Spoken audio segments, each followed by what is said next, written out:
Hey guys, it's Jason here. Welcome back to the channel. Since we're all stuck indoors with this coronavirus scare, thought it's a perfect time to talk a little bit about micro FPV drones. So in this video, I'm going to show you guys some upgrades that I've done to the Eachine Trashcan. Now the Trashcan isn't a new drone, but it's a solid little flyer with enough power to fly well outside and small enough to fly well inside the house with the throttle limit. And since it comes with a case, batteries, a simple charger, it has everything you need to get in the air, so it's a great choice for someone getting started in the hobby. Of course, it can be way better with a few simple upgrades, so that's what I'm going to tell you guys about. Now, the first thing when you get this, make sure you glue this LED bar down. It comes with this LED bar kind of just flopping around and loose. And when I got mine, I was so anxious to get that box from China, I just ripped it out and took it to the park and flew it around. And of course, this LED bar, like on my first crash, it went flying, it came unplugged, and luckily I found it and glued it down. But make sure you glue that thing down first thing as soon as you get this quad. Now the first upgrade you should do is to get some better batteries. The Trashcan is made to fly on either 1S or 2S, and so when I got it, I assumed that 1S would be for indoors and 2S would be for outdoors, but that's not really the case. 1S just sucks because you don't have to use most of the throttle just to keep the quad in the air, and there isn't enough power, so if you do any sort of dive or any sort of aggressive maneuver, you're just going to like bump your ass on the ground and you can't pull up, and so I don't think 1S is really there. You get these 300 mAh 1S cells, and it's nice they include some batteries, but I think you get a low battery warning pretty much as soon as you take off, and so I wouldn't even bother with these running 1S. If you run two of them in series with the little harness that they provide, that works okay, but 300 mAh is still pretty short flight times. Maybe you get 2 minutes, more than that, and you're risking running them down too low. You can see mine are a little puffy. These Eachine batteries don't last all that long. The easiest battery upgrade out of the box, assuming you're still using this PH2 harness, is just to get some larger capacity batteries so you don't have to worry about soldering the XT30 cable onto the flight controller. Two 1S 450s work pretty well, but you do notice the extra weight, but the longer run times really make it worthwhile for me. I prefer to have a little bit of a heavier quad that's going to give me longer flight times. A cheap option for 1S 450s are the UR UAVs from Banggood. These come in sets of 5 or 10, and if you grab a good sale, they end up being like $2 or $3 each, which is pretty cheap.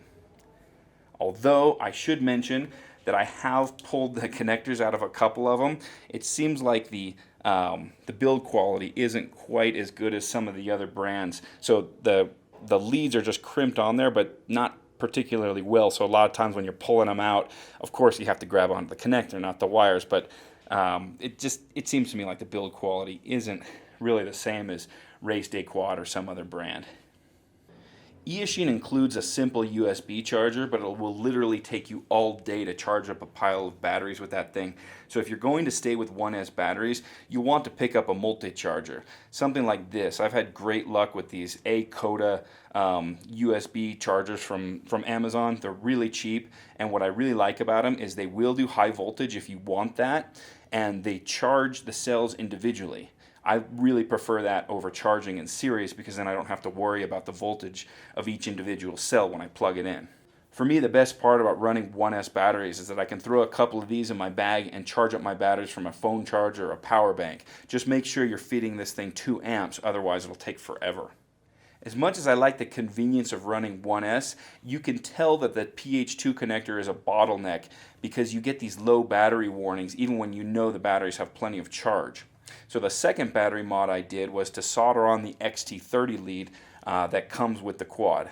One thing to take into account before you solder is that this XT30 lead they give you, it's pretty short. I mean, it's just long enough, but before you actually solder, you might want to play around with how you're going to route it through the frame. You can route it a couple different ways, and if I were you, I would test fit some batteries. I've got my Tattoo 2S right here, and a Race Day Quad 525, which is a little big for this, but it'll still work. And you can see that the leads on the Race Day Quad batteries are longer than the Tattoo batteries.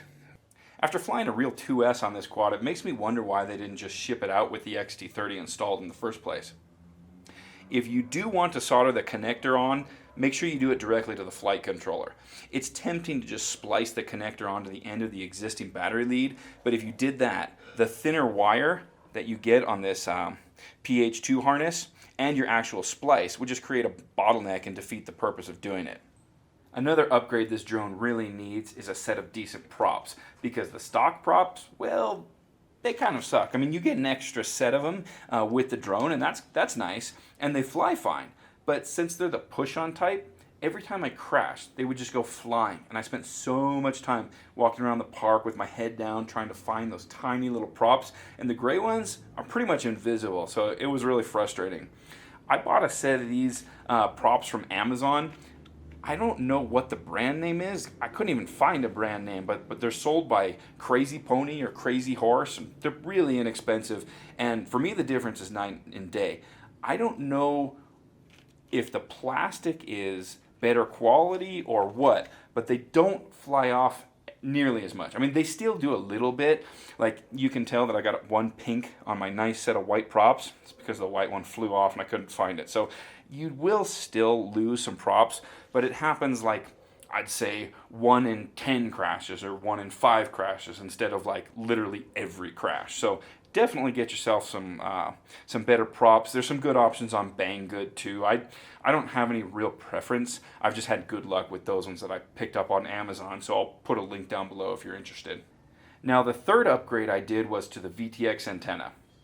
I fly indoors a lot, and my house is made of brick, so my limitation is always the video signal breaking up once it has to pass through a wall or two. I actually picked up a couple different antennas, and I'll share my experience with you. Grab these guys. First, I tried the Realac UFL antennas from Banggood, which were around $6 each. So they're pretty cheap, but I found the penetration was pretty bad. I would say I noticed no improvement really, and sometimes I felt like I was even getting worse range than the stock noodle antenna that comes with the quad. I know it really doesn't make sense, but that was my experience. So I wouldn't even bother with these Realac antennas right here. The next antenna I tried was a Speedy Bee UFL, which is around $8 from Banggood.